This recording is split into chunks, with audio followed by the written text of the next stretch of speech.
Good morning. It's 10 a.m., so we're having a special show here on what's going on. And I'm your host, Hugo Fernandez, here on LaGuardia Web Radio, WLGR. We started the show with obviously what's going on, Marvin Gaye, and I just wanted to play the original recording because this weekend CNN aired a special declaring it the anthem of the ages. So we were ahead of the curve on that one. But after we talk today, you're going to see how, we call that show because I like, it's about what's happening on campus, but obviously lately it's been about what's been going on in the world. And my guest today is somebody who's talking about certainly something that's going on right now, which is Dr. Ana Lucia Fuentes, professor of biology in the Natural Science Department, who's going to be on here to discuss the III CRISP COVID-19 Town Hall, which is going to take place on May 28th. Did I get that right? Is it the triple crisp? Is it I crisp? Explain that to us, Dr. Fuentes. This is actually the third town hall that is organized. Yeah. So it's the third. So that's Roman numerals. Exactly. Yeah. And it's actually, we've called it the CUNY COVID-19 Global Forum, which is probably a more appropriate name. Yeah. Crisp cubed. Yeah. Might be another way.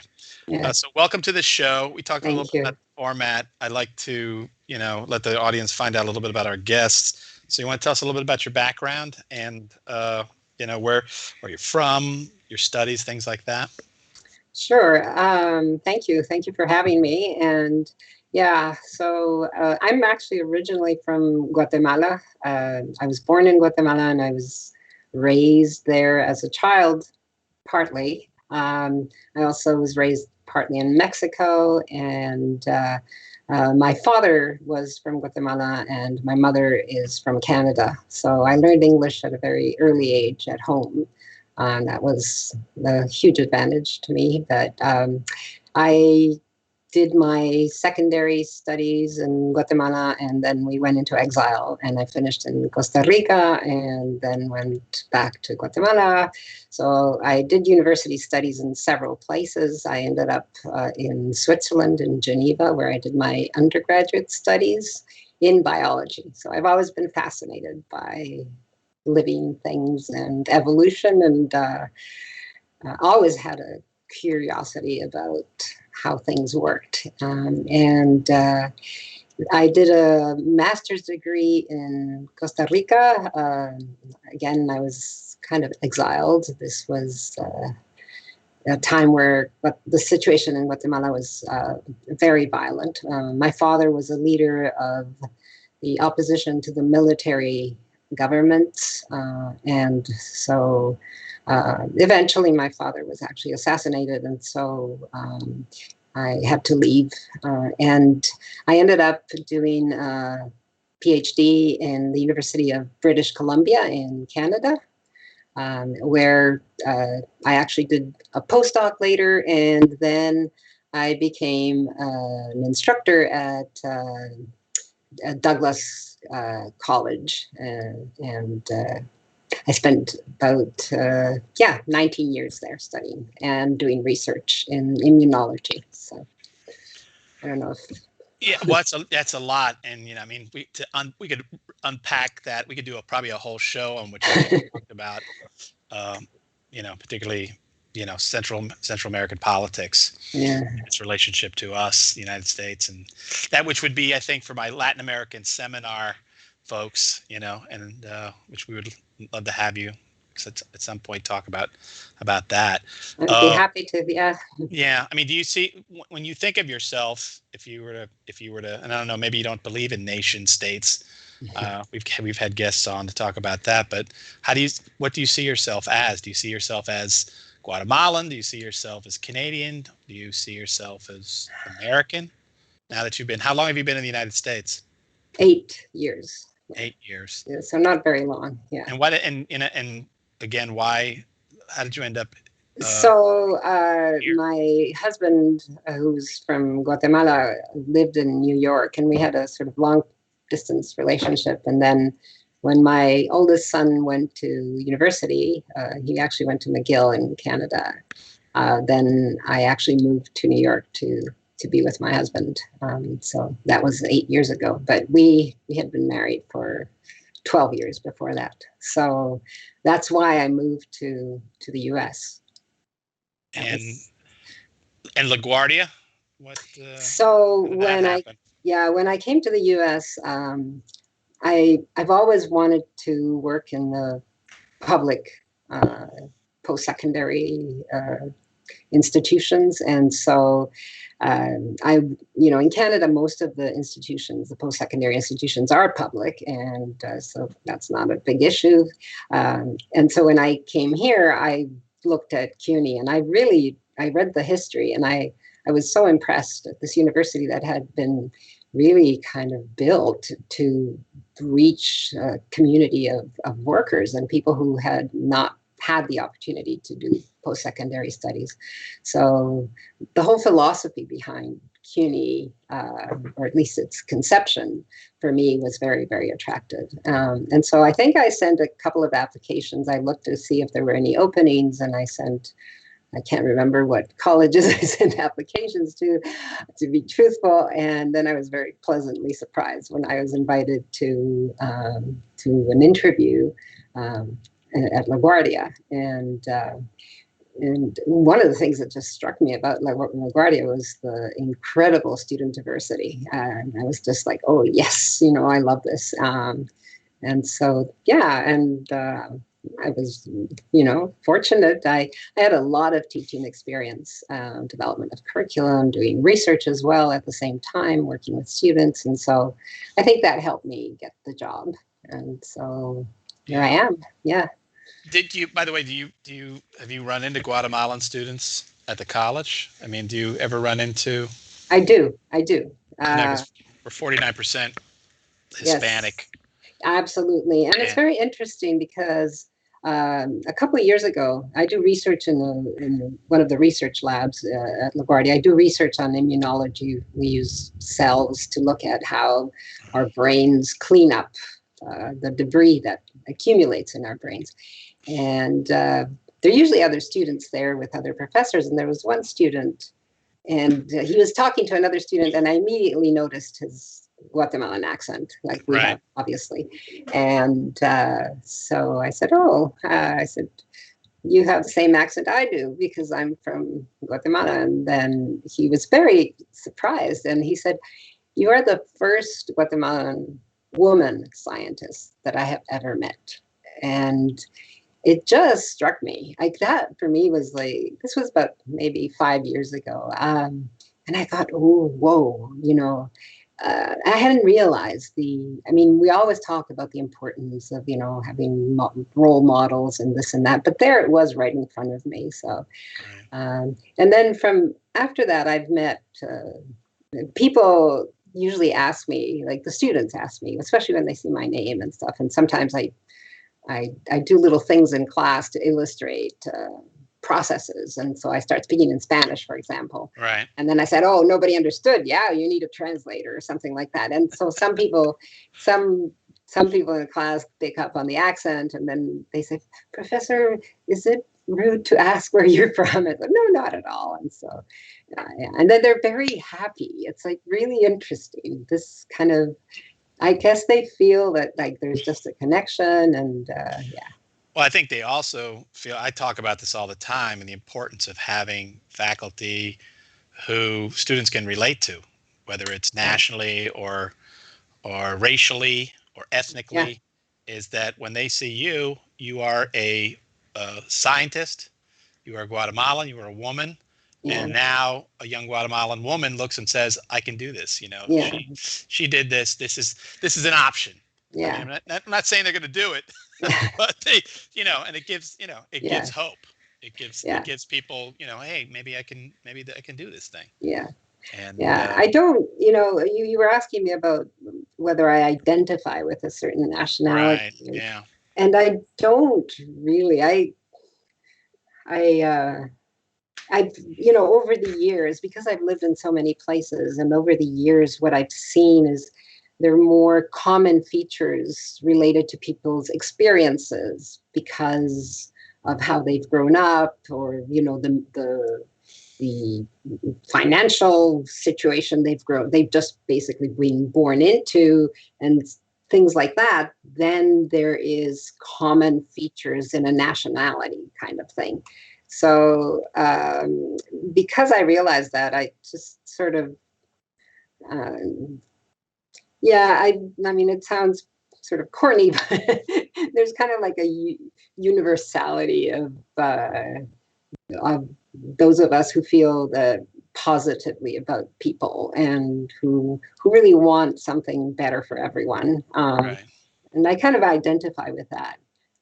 Although I have to say that there is something about going back to my country, to Guatemala, where I was born, and a certain feeling. And I don't, it's that the No, air, it yeah, smells, I get it. and I just get this kind of Yeah, because happiness, even though yeah, it's a whole, violent country, and oh, the we've history, suffered a lot in terms of our family, but there's still that something. Yeah. certainly the second half of the 20th century, and I know what you mean, because when I went to Cuba, and I was not born in Cuba, but I went to Cuba, and I had the same thing happening, Yeah. where it was kind of like like the landscape was alive, and I felt like I was a part of it, and you Yeah. know, the cityscape as well. And the Cubans have a relationship with Guatemala. It's kind of convoluted, that because Che Guevara was Yeah. there with one of the Yes. first coups, and learned the lesson that the first thing you've got to do is disarm the military, Yeah. and which is what he then did when you know uh, they succeeded in the revolution in Cuba, and Uh, why Castro was able to hold on to his death, yeah. and they continue to hold on. But that's a whole nother, again, another show. You Yeah. want to talk? You want to talk a little bit about some of the things? I mean, you were talking about working in the labs with students, but you want to talk about some of the things you've done since you've come to LaGuardia? Yeah, I mean, I started out, I was really lucky because one of my colleagues, Dr. Intezari, was working with the same types of cells that I was working in Vancouver. And so I was able to bring some of my work, and we worked as a team, and we had students work with us. And I thought that was fantastic. And then, slowly I had some other students of my own through the NIH Bridges program and the CUNY Scholars Research Program. And so usually it was like maybe 3 or 4 students that did research on, and again, we do research on cells that clean up the brain. And usually we try and understand why something happens to these cells and they stop working, and then that creates like plaques, for example, for people who have Alzheimer's disease or other problems with people with Parkinson. But there's these cells so these are the cells we work with. And my experience with students was, so we set up certain experiments, and then the students learn how to do those experiments. They think up some questions, and we develop projects. And what I realized was this incredible experience was so empowering for students. Like, they really got inspired and to stay in STEM. And so after seeing this, one of the things that I've implemented that I've been passionate about is for students to do research in the class, because for these for my own research, it's just a few students a year, like 4 students a year. We don't get time release. It's it's very involved. So I thought, well, we need to take this to the bigger group. And so, yeah, I developed a research project where it's actually incorporated into the labs. So the students do parts of the labs are original research into characteristics of the waterways. So we do the East River, we've done Oyster Bay, and each week they do something. And then at the end, they have to write a research paper and present a poster. And so that's what I had been doing for several years. And of course, with COVID, everything just came to an end. I had already thought about the possibility. One of the things that, again, because of our student diversity, that I'd always noticed is I had people from everywhere that spoke different languages and whose families didn't even speak English. And I thought, you know what? It would be fantastic to have a poster presentation and invite some members of the family have a food spread or something, I'll try and write a little grant, get the money, and then have the students make little brochures with an abstract of their work translated into the languages that their families and their community speak, and then invite them. Because I had always noticed that whenever there was a parent, they were so proud of their children's work, but a lot of times they didn't understand what it was because it was in English. And so I had thought this up, and then the CTL, this Center for Teaching and Learning, put on this language across the curriculum seminar, and I thought, ooh, it's an opportunity. I'm going to register, and just to, frankly, to force me to just implement it, because of course I had to write it, write the assignment, make sure that it was consistent. Anyway, with COVID, that all kind of imploded. And so this is when I thought, okay, we need to do something. The students were thinking about COVID. That was everything. And I realized we have to grasp this, take it on, and do something so that the students realize how much they have to give to the community. Because I think there was this loss of, it's kind of like, what am I doing this for? It was, and so for students, it was a motivation for them to see what the importance of them as members of the community continue in their studies. And, this is where then I thought, okay, I'm going to have them do a research paper on different aspects of COVID. So I developed these assignments. They're quite, involved, the assignments themselves, because they have to write a full research paper. And then at the end of that, I thought, instead of the other brochures, we'll make a brochure that's giving information on COVID. And so we made these brochures and then translated them into the different languages that the students spoke. And suddenly I got the people that wanted these brochures from some friends of mine in Guatemala who were distributing them in different areas. And then a group that works in Colombia with women that have migrated from Venezuela and are in very bad conditions there. And so these brochures you were able to print them out and just distribute them in communities, and had people in Spain ask. So it was, and then of course all over the LaGuardia community. So that was one of the things that, and again, the motivation was, well, first of all, the misinformation was horrific. And I thought, this is really bad. And so many communities don't have access to proper information. And again, it was the students who were doing the work, and I was just guiding them, and, editing a bit. Right. And so. But I mean, how many languages have you been able to translate it into at this point, the information? So basically, it depends on what students I have in my class. Exactly. Yeah. So the first brochure was translated into Romanian, Mandarin, Spanish. Yeah, that was 4, so in English. And then the second brochure we did Albanian, Portuguese, Spanish, Korean, and English. So 5 languages, yeah. And the English version obviously was like translation in the sense that go from the scientific language sort of to a more understandable language. Yeah, I was going to say I have students, I do a little something, actually not necessarily from the Center for Teaching and Learning, it even precedes the Center for Teaching and Learning, which is WID, Writing in the Disciplines, urban studies courses. Yeah, I've done that. Yeah. And one of the things I kind of excised from that training was this reading in the discipline, where there are a lot of exercises, because most of our students, I joke with them about, only a certain percentage of the students buy the textbook. Of that percentage, only a certain percentage read them, and of those who read it, most of them struggle with retaining, and could you tell me anything about it? So why are we doing this? What's this game we're playing?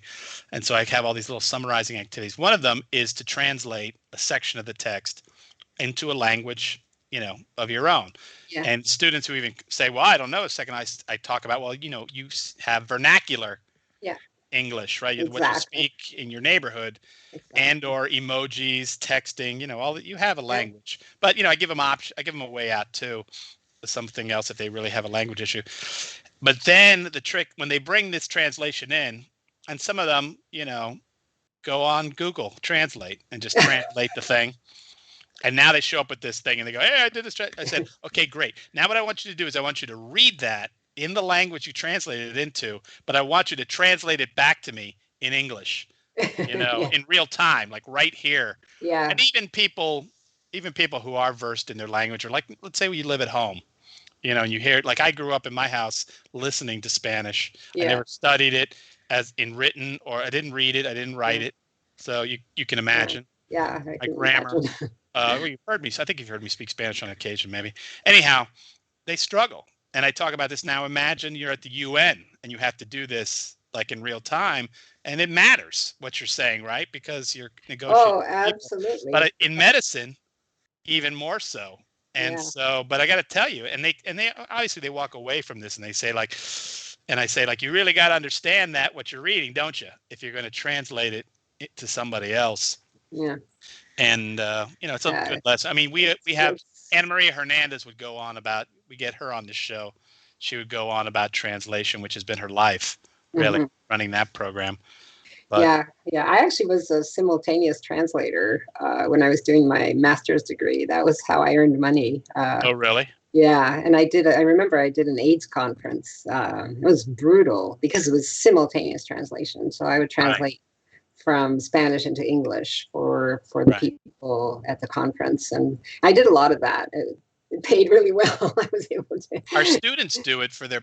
I mean, we know that they do it for their parents, and in fact, the way it in the applied sciences, this is a major issue. You bring in somebody who does not speak English. Yeah. You've got a doctor who doesn't speak their language. Yeah. You need a translator. Absolutely. Many times it's our students who might actually have to forego, going to school that day. Yeah. Absolutely. And miss, whether it's in high school or now. And it's a big issue. But, this obviously, what you're talking about, this could have been the show too. We could be just talking about this because you are, a bit of a, like whatever you call a media darling right now. Oh. There are a lot of emails going around congratulating you. And I can't remember who it was who sent me. There was another, I think it was a Sarah who sent out that you were, your story got picked up by another news. So this has been a big hit. Yeah, it was interesting because it got picked up in Guatemala. So that was kind of interesting. One of the major papers, but they changed the title. So it was interesting because my father was a pretty well-known person. And so the title was, daughter of so-and-so does this. And so I thought, but it came out.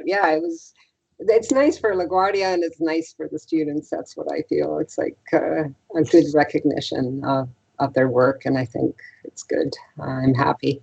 And it also shows how this can work. Public institution made up of students of the community who have something to contribute.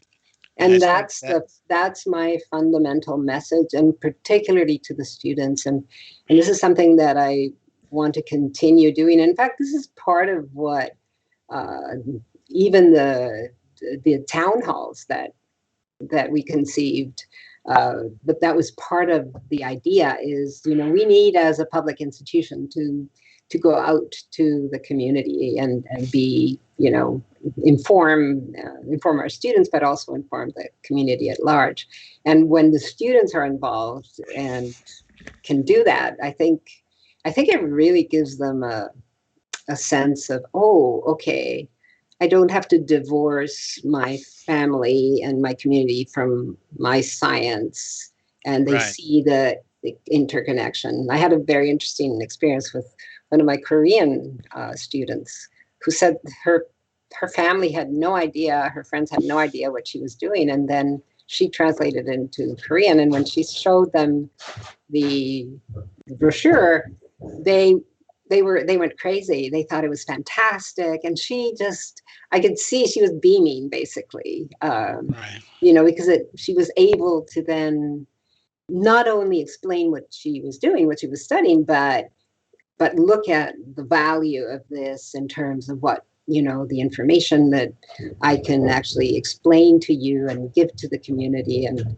so I think that's the fundamental message. And that was my idea from the beginning, that, have the students realize the importance of that communication, the importance of them as, I know people like to say ambassadors. I don't like to use that word, but in a sense, that's what it is. It's like, science is tough. Science is not easy.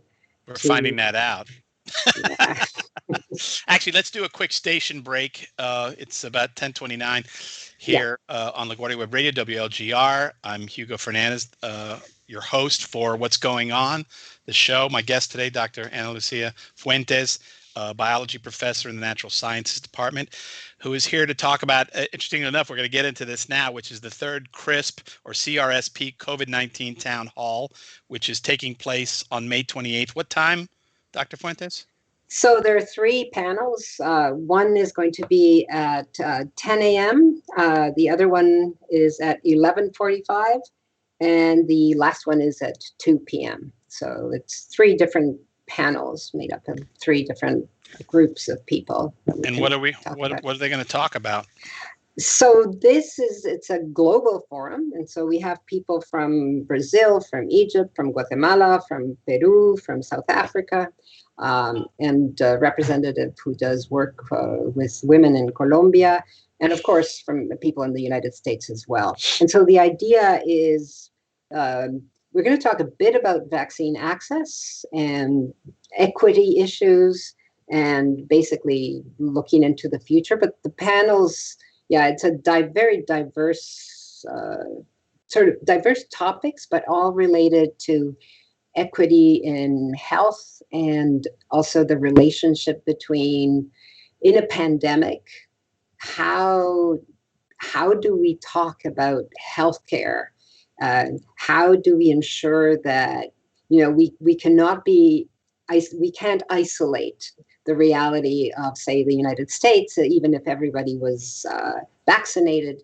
That is not going to be enough to end the pandemic. And so, this was kind of like the basic idea behind, is like, we have to realize that there is a lot of inequity, and not only in the distribution of the vaccine, and access, obviously, to the vaccine, but also just in the way that healthcare has been, traditionally accessed by people. And so we're going to have people talk about the different regions and the experience, what their experience was during 2020 and what they're experiencing now, and how they're looking into the future, as well as in particular communities in the United States, including the prison community and how COVID has affected the prison community, and how we see that in the future. We have a really interesting Dr. Sudha Reddy, who's from Clayton County in Georgia, and giving an example of how that county has actually basically managed the whole pandemic, and as exemplary, really, with, this is a county with a huge group of most people there represent underrepresented minorities. And so there's a very large Black community, a very large Latino community. And so she's going to talk about that, and it's quite fascinating. So, yeah, you remember you and I were on a panel together. I was invited by, yes, you invited me, and yeah, that was the first panel. Yeah. Oh, really? So, yeah. Interesting. And at the time I kept saying, like, I don't, who am I? Like, why am I, what do I know about? And I think we were focusing on the vaccines, and we were ahead. This is obviously before all of these vaccines came online, Yeah. experimental phase. And I, I was actually talking about this weekend to my daughter who was graduating and her smart friends, and saying that, because it's never beyond me to talk about things I don't know about, which is what happens on the show. But, in my research, I try to do due diligence and research. I had expected, you remember my belief was that we'd never be able to have this much vaccine access Yeah.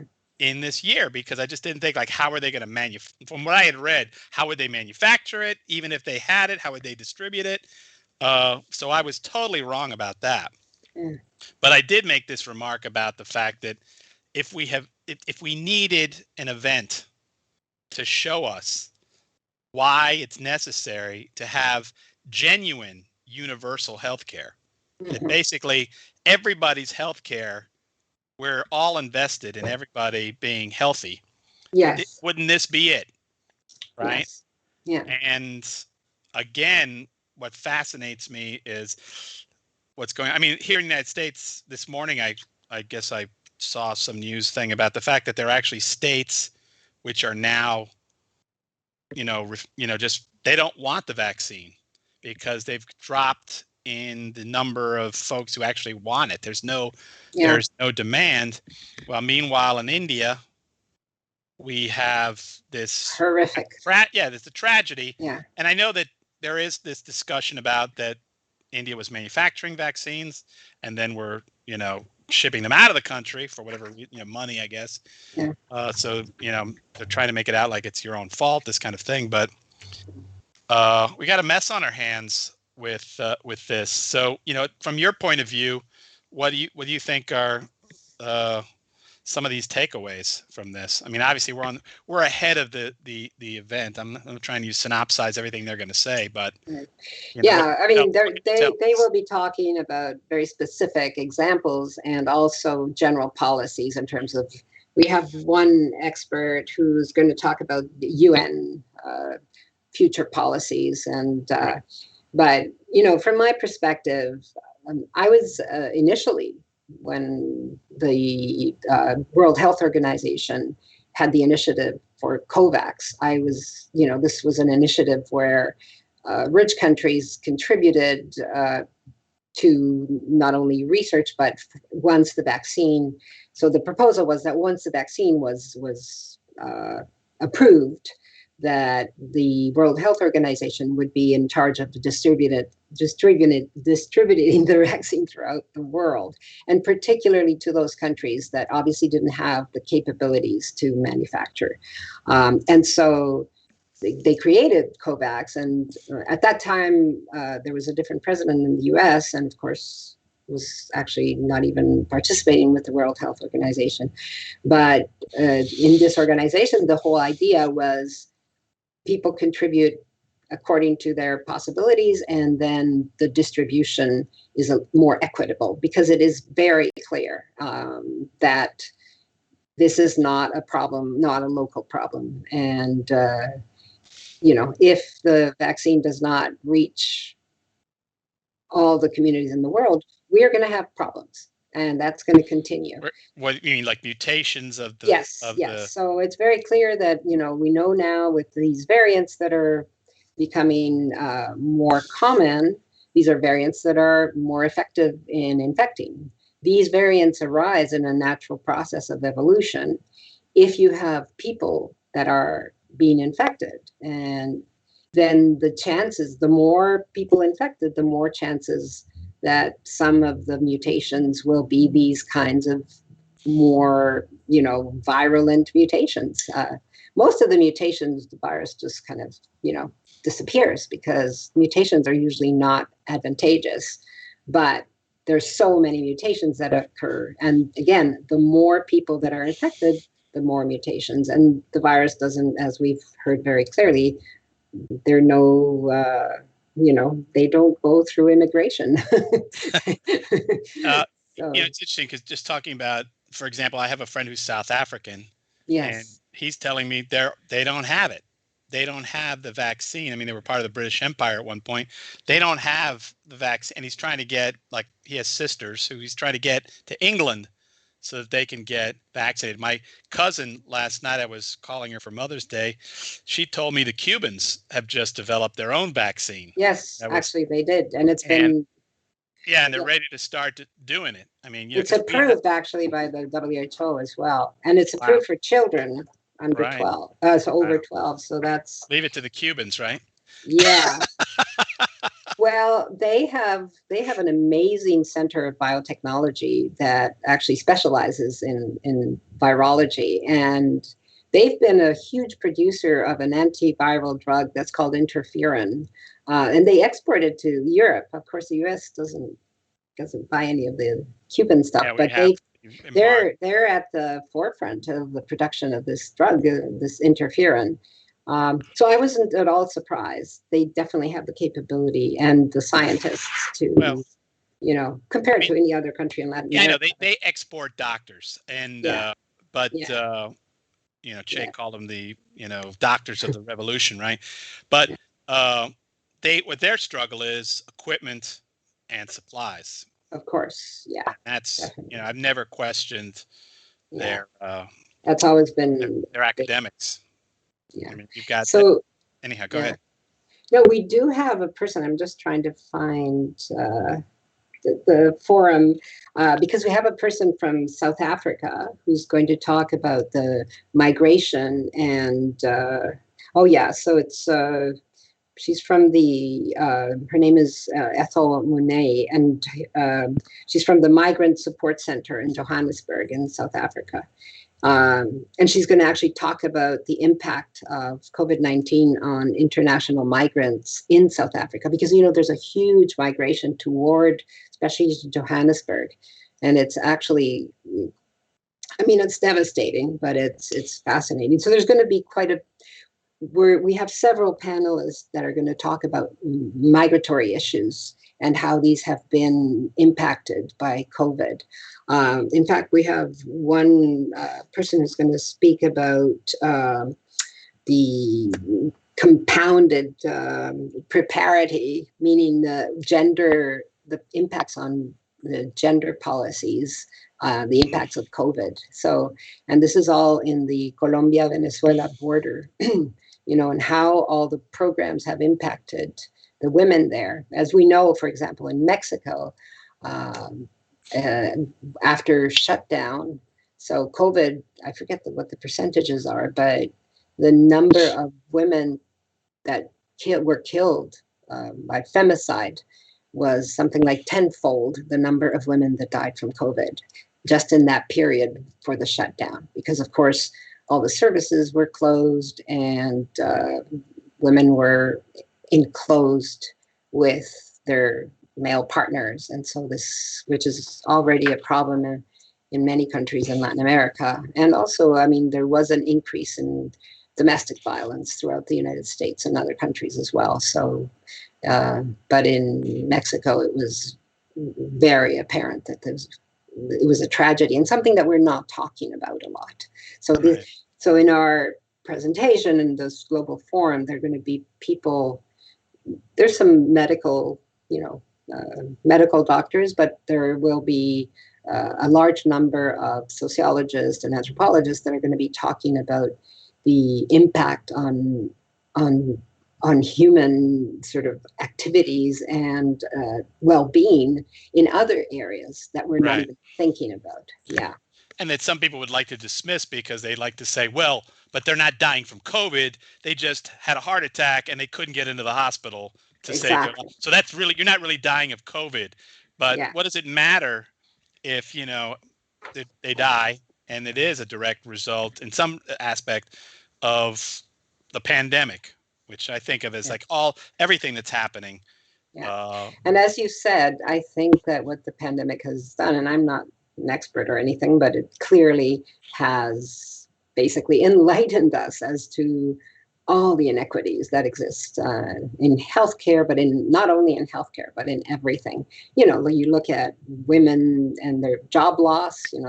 There's been right. quite a few articles about that. Publications in science, women in science have this the publication numbers have gone way, way down. So a lot of things that, supposedly were advancing a little bit have just been, and again, I think it reflects the realities of our society and the inequities that exist.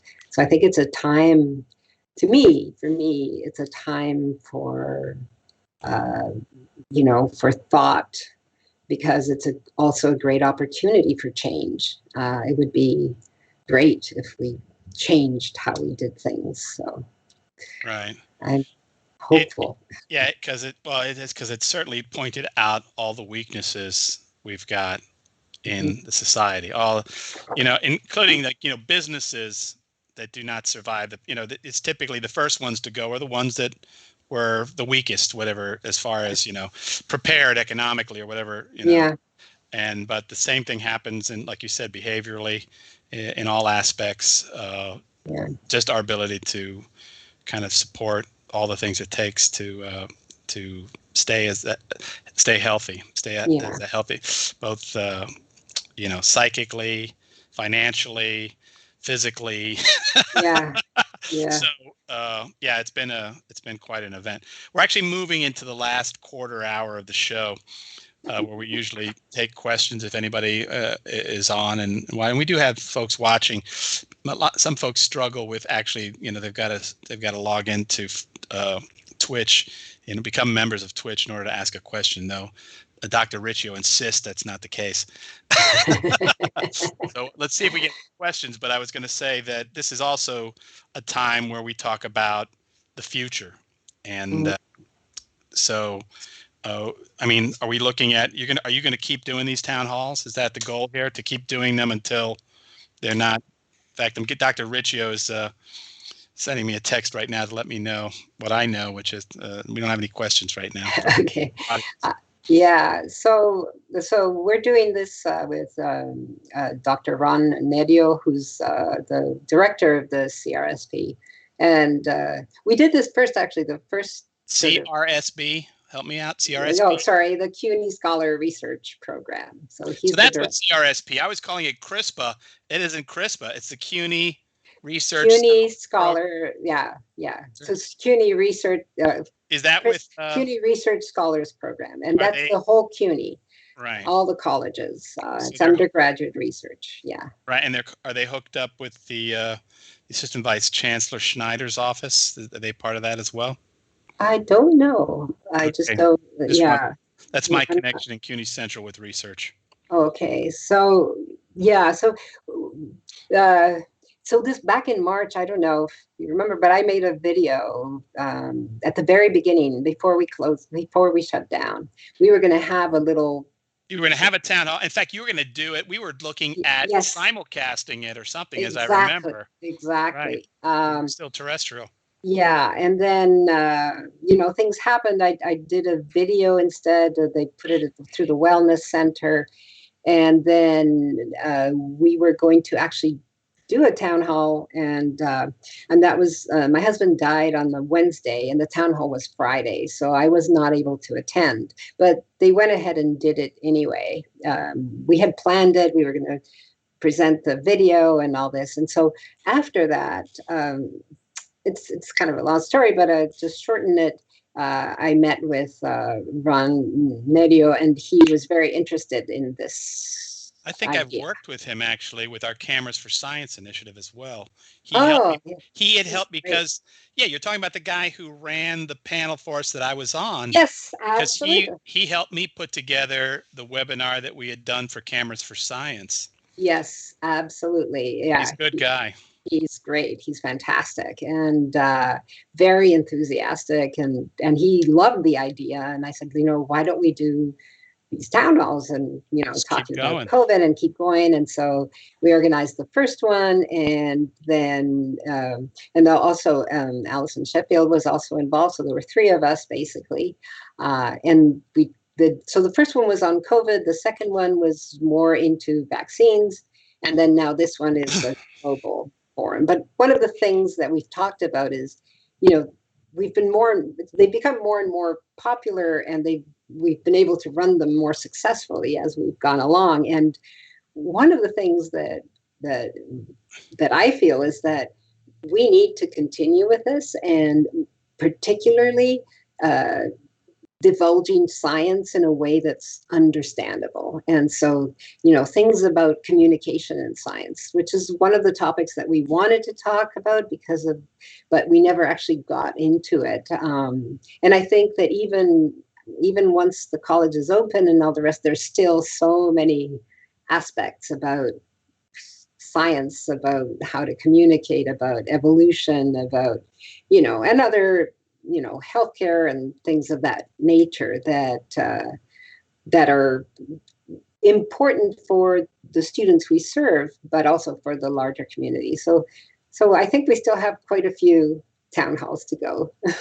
So it'll be post-pandemic. It'll be one of the takeaways, Yes. as I have said, and as educators, and we talk about this all the time, is that we all had to go online, everybody, and we've come away from it with if you try to get us to do this voluntarily, we'd still be eking it away, but we were forced to do it, and now we're of course looking at going back to the terrestrial model, whatever, the physical model of education.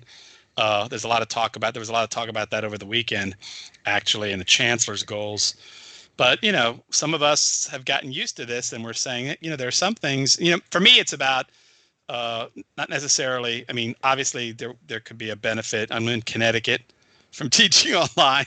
If it was something good for my students, but for me, it's more about like working it in. What are some of these things? When did it work? When does it really work? And when is it not a stumbling block, this virtual thing? But the town halls, you think of them continuing on as virtually, or are you thinking about some physical ones? Of like maybe bringing some of these folks. I mean, this is the problem with conferences, right? Travel. Exactly. Feeding people, space is always an issue. I mean, I think that, one really interesting option is to continue, virtual, but doing sort of a high flex model where people could be in a room in one area.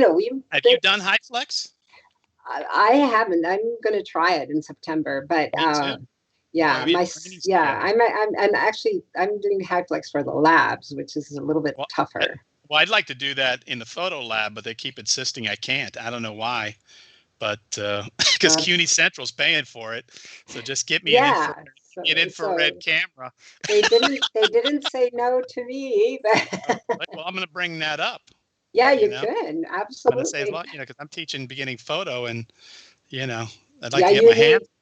The hands, I've been teaching my students how to do data analysis and graphing and stuff like that, which normally I don't spend so much time with, and so they'll come out knowing that stuff, and I'm very happy about it. But then all their skills, their lab skills, right on.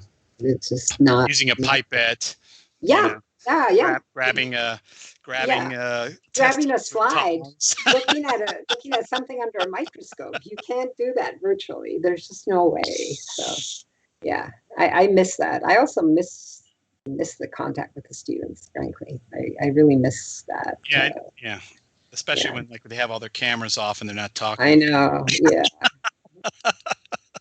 Whenever they do have it on, I go, oh, thank you. Yeah, exactly. We're starting to run out of time. We got about 8 minutes left, and I want to play a little more music. But I want to give you an opportunity to say whatever last few things you'd like to say, and I don't know if you want anybody and things like that as well. Yeah, well, thank you, guys. Thank you from, what is it? WGO? WLGR. Oh, LaGuardia, yeah. Louder than you think. Okay. WLGR. Yeah. No, thank you so much. I really appreciate it. It's fun. It's a great opportunity. And I guess one thing I do want to say is invite everybody to the CUNY COVID-19 Global Forum. We will post. I'm sending out flyers throughout the college, and you do have to register. I can actually put the link. I don't know if there's a possibility of putting the link somewhere. If you put it in the chat, and then maybe Dr. Riccio can put it in the Twitch chat, and our Okay. folks can see it, or maybe Chris can Okay. put it under somebody. Mr. Pope Okay. is back there with the strings Yeah. of Okay. our. Well, Yeah, I'll try and put it in our chat, and then yeah, here we go. now I can't even copy this. So uh, yeah, That's okay. I'm not being very successful here. So maybe I'll just have to send it on to you later because Yeah, and we can, you know, I can't seem to open it. But Dr. yeah, Riccio is sending me it's saying something. We'll put it in the show description as well. oh, that would be great. So Yeah. later on, if you So so it's this again, and this is another thing, right? This is not the third the no, third yeah, this is the CUNY third. research. Oh, it is. So This, this yeah, one you are it talking is the about. third town hall. Yeah, and it's just that it's gonna because we have people from all over the place. We're calling it the global forum because it's several. So we have, as I mentioned before, there are different Panels. three different panels, and people can register. They can register for all of them at the same time, so it's the same registration. Obviously, they don't have to stay for all the panels. There's going to be a break between panels. There in the flyer, there's a description of each one of the presenters. So I think for some people, they may be really, really interested in immigration issues. And so there's a panel where there's several speakers that are going to relate to that. If people are interested in what goes on in prisons in the United States, there's she's a CUNY PhD student who's going to present her work on the situation in prison. And as I mentioned, there's Dr. Sudha Reddy she's an amazing speaker. She from Clayton County, and I think it's a very illustrative of it really illustrates what goes on in certain areas in the United States. And then, of course, we have people from several countries around the world that, including Brazil, that obviously we know what's going on in Brazil, and Egypt, and in Guatemala as well. In Guatemala, there's just no vaccines. As you know, my family that lives in Guatemala haven't been able to get hold of vaccines there. And as I mentioned before, we also have an expert in Peru who's also going to talk about what happened in Peru. If you remember, in Peru, there was it was one of the countries that was affected in the first wave in an extreme way. And then the person from South Africa who's going to talk about the migrants going to Johannesburg. But anyway, there you can see the program. And as I said, you can go to any one of these three panels, of all three, if you have the time. That would be great. And yeah, we're inviting. It's open to the entire community. So it's going to be a webinar. So people are going to be able to.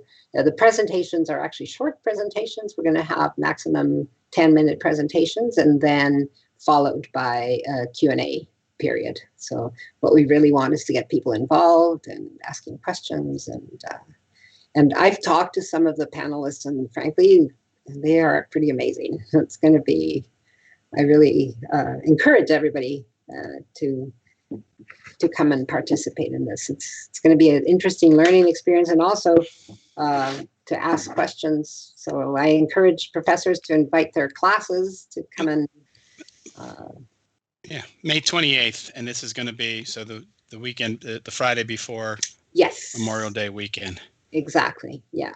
So we're out of time, and I just want to thank you for being on my show today. Again, thank you all.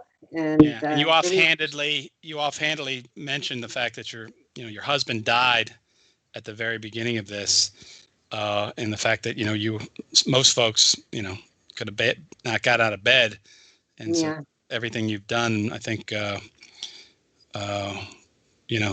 another amazing aspect of you, all the things that you do, that you could go on after that. I know you were sick, your son was sick. Yeah. Maybe we can dedicate this show to him, huh? Yeah, thank you. Thank you very much. I appreciate it. And all those and everybody else we've lost here. Yes. So folks, you've been watching the show, What's Going On? I'm your host, Hugo Fernandez, here on LaGuardia Web Radio, WLGR, louder than you think. And my guest today has been Dr. Ana Lucia Fuentes, biology professor in the Natural Science Department here at LaGuardia Community College, who is central in the organization of the third CUNY Research Scholars Program, or CRSP, COVID-19 Town Hall, which will be taking place Friday, May 28th. Everyone should take part of it. And just thanks for listening. And we're going to take out the show again with the anthem of the eight of our age from Marvin Gaye. This time I'd like to share the lyrics with you to see just how good a song is. As I say, probably the greatest anti-war anthem ever written. So thanks for watching and listening. Take us out, Mr. Pope.